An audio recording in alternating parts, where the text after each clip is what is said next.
Mesdames, Messieurs, merci de vous joindre à nous dans cette nouvelle édition journal sur Moto TV qui a un seul titre à son sommaire. La société civile du Nord Kivu salue l'arrêt de la cour militaire opérationnelle dans l'affaire de l'assassinat du docteur Richard Muzoko. Elle l'appelle cependant à se pencher sur d'autres incidents enregistrés pendant la riposte, notamment les attaques contre les CTE et les équipes de riposte. Mesdames, Messieurs, c'est tout pour le sommaire. Le service urbain du genre, famille et enfants de la ville de Butembo s'est dit satisfait du bon déroulement des activités de la célébration de la journée du 8 mars dédiée à la femme en ville de Butembo. Se confiant à Moto TV ce lundi, Madame Odile Mabanza indique que des conférences se sont tenues dans les 4 communes de la ville et à la mairie de Butembo et aucun incident n'a été enregistré. Eugénie Moussiviroy nous signe ces reportages. C'était une journée de 8 mars réussie en ville de Butembo. Des conférences ainsi que des rencontres festives se sont tenues dans les 4 communes de la ville sans incident. Madame Odile Mabanza, point focal de l'organisation de la journée du 8 mars, se dit satisfait du beau déroulement des activités. Une réussite qu'elle attribue à l'implication des femmes. Nous étions dans différentes conférences qui se sont passées dans les calmes. Les conférences étaient vraiment bien harmoniées. Les participants qui ont bien réagi, puisque avec tous les messages qu'on avait adressés aux autorités, c'est ce qui a été planifié par toutes les femmes de toutes les couches de la ville de Butembo, aussi préférées. En tout cas, on a débattu quand même par son prix sur ce qu'on devrait faire. Elle invite les femmes à capitaliser les connaissances acquises au cours des différentes conférences. À toutes les femmes, je leur dirais d'être toujours à la quête de la vigilance surtout, donc le respect de tous les messages qu'ils ont pris lors des préparatifs. Puisqu'il ne faut pas dire lancer les mots et puis ne pas faire le suivi. Puisque nous avons lancé tant de messages. Maintenant, il faut faire le suivi de tous nos messages que nous avons lancés. Que ce soit à la communauté internationale, que ce soit au gouvernement, que ce soit même aux femmes elles-mêmes, qu'elles soient prudentes, puisque l'état que nous traversons n'est pas bon. Elle appelle ses semblables à poursuivre sur cet élan pour la promotion de leurs droits. Mois de mars, mois de la femme, Moto TV poursuit ces séries de portraits qui font découvrir ces femmes qui agissent pour le bien des communautés. Aujourd'hui, on vous fait découvrir Agnès Riziki Lufungula, une jeune professeure en sciences actuarielles qui a récemment obtenu son doctorat à l'Université adventiste des Philippines. Pour l'instant, elle enseigne l'économie financière à l'Université de l'Assomption au Congo. Grâce Kakoko. Riziki a récemment défendu sa thèse de doctorat en sciences actuarielles à l'Université adventiste de Philippines en Asie du Sud-Est. Les sciences actuarielles sont des études qui forment des spécialistes de l'application du calcul des probabilités et de la statistique aux questions d'assurance, des préventions, des finances et des prévoyances sociales. Docteur Riziki Lufungula se rappelle qu'aux Philippines, son intégration n'était pas aussi facile qu'on les croirait. La vie aux Philippines a été rose parce que j'ai atteint l'objectif. Je suis allée aux Philippines pour me spécialiser. Et évidemment, j'ai atteint mon objectif parce que j'ai défendu ma thèse à 3 ans seulement. D'une manière générale, la vie des Philippines n'est pas différente de celle que nous menions ici. Après un dur labeur, la jeune docteure de 38 ans est enfin devenue spécialiste en comptabilité, finances et sciences actuaires. Elle est vite revenue au pays pour enseigner à ses cadets l'économie financière, comme il en est le cas ici à l'Université de l'Assomption au Congo. Pendant ma formation, j'ai été retenue dans une institution. Et pendant que j'étais en train de me spécialiser, j'enseignais dans une université, mais je préférais revenir aider ma population.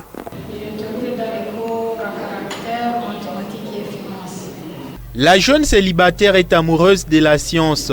Elle se lance loin dans la recherche, en vue d'après elle, de se doter d'un bagage intellectuel important pour bien encadrer la jeunesse congolaise. En fait, le fait de se spécialiser, il y a ce qu'on appelle la valeur ajoutée. Moi, j'ai voulu ajouter une valeur à mes études, raison pour laquelle je suis allée jusqu'à la spécialisation. Et ainsi, je peux revenir dans mes rêves. Moi, je rêvais de devenir un jour professeur. C'est ce qui m'avait poussé d'aller aux Philippines me spécialiser. Quand j'étais encore à l'ICG, c'est matin, midi, soir que je ne quitte pas l'Internet pour tenter des bourses. Raison pour laquelle, quand l'opportunité s'est présentée aux Philippines, je suis allée directement aux Philippines. Docteur Izzy, qui ne compte pas seulement rester enseignante au sein des institutions des tierces.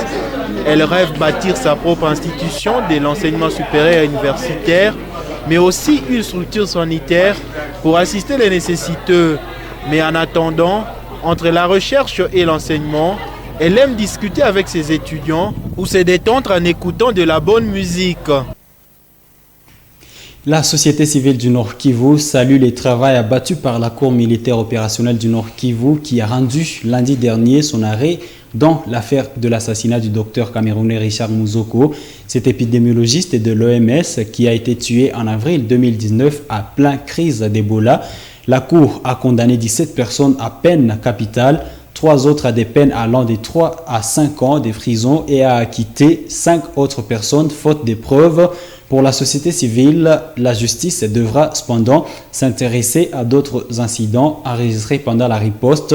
C'est par exemple les attaques contre les agents et structures sanitaires. Francine Mousseau signe ce reportage. Après plus de 2 semaines d'audience, la Cour militaire opérationnelle du Nord Kivu a rendu son arrêt dans l'affaire Richard Mouzoko. Sur les 25 prévenus déférés devant la justice, 5 ont été acquittés et 3 autres condamnés à des peines allant de 3 à 5 ans de prison et 17 ont écopé d'une peine capitale pour association de malfaiteurs, participation au mouvement insurrectionnel et terrorisme par l'assassinat. Pour la société civile Nord Kivu, cet arrêt a permis aux prévenus d'être fixés sur leur sort après plus de 2 ans de suspense.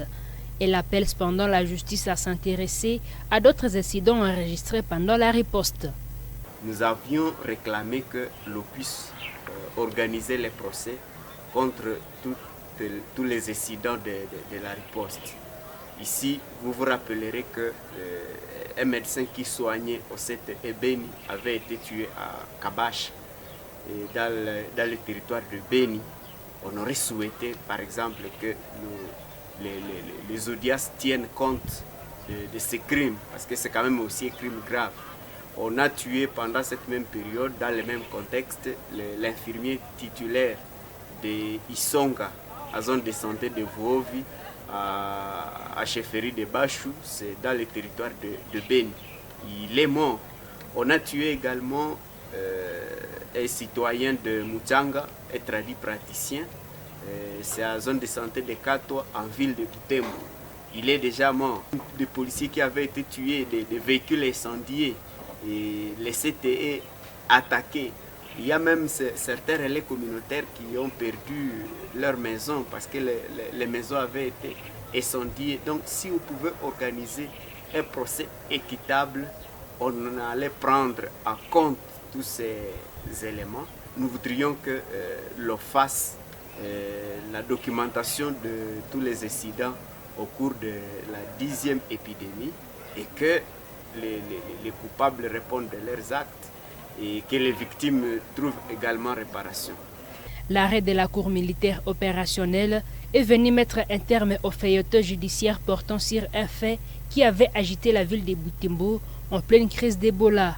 La seule question qui suscite des discussions, c'est le sort des 17 condamnés en fuite. Si le docteur Jean-Paul Mundama se retrouve à l'étranger, ses autres co-accusés courent dans la nature après leur évasion en octobre 2020 lors de l'attaque contre la prison centrale de Beni.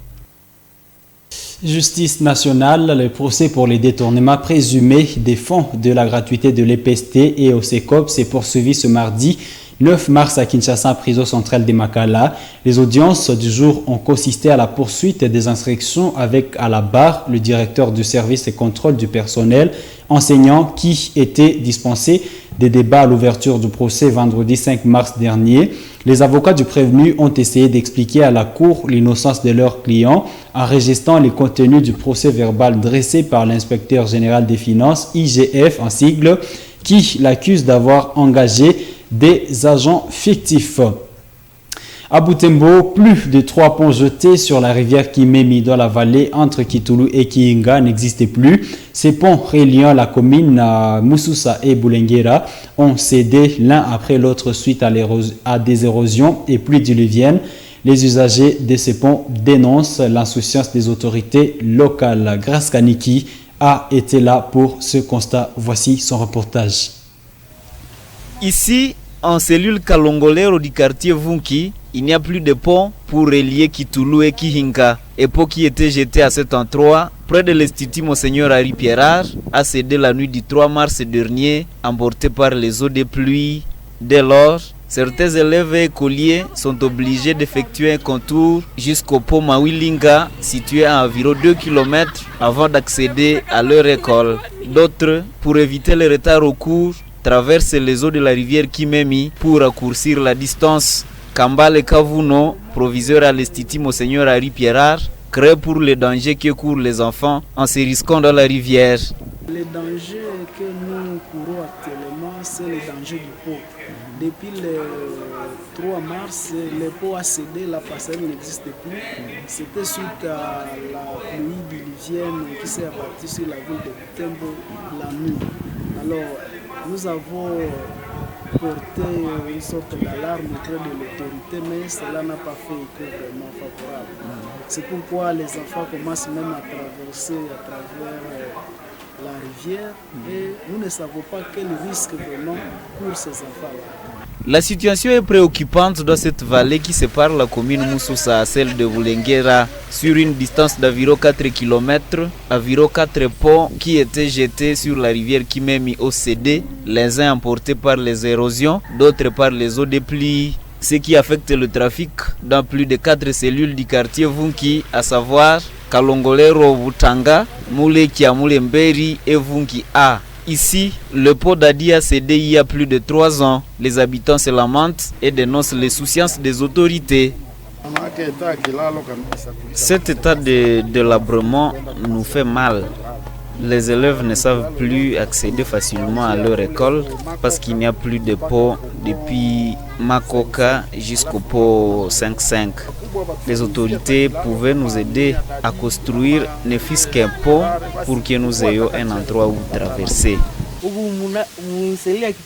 Dans notre cellule, nous manquons de ponts de Kitulu jusqu'au pont Siton. Que les autorités nous aident parce que nous traversons l'eau de la rivière pour aller de l'autre côté. Le chef de cellule qui a requis l'anonymat a pointé du doigt l'irresponsabilité des autorités municipales de Bulengera et Mususa, étant donné que ces infrastructures relient leur municipalité.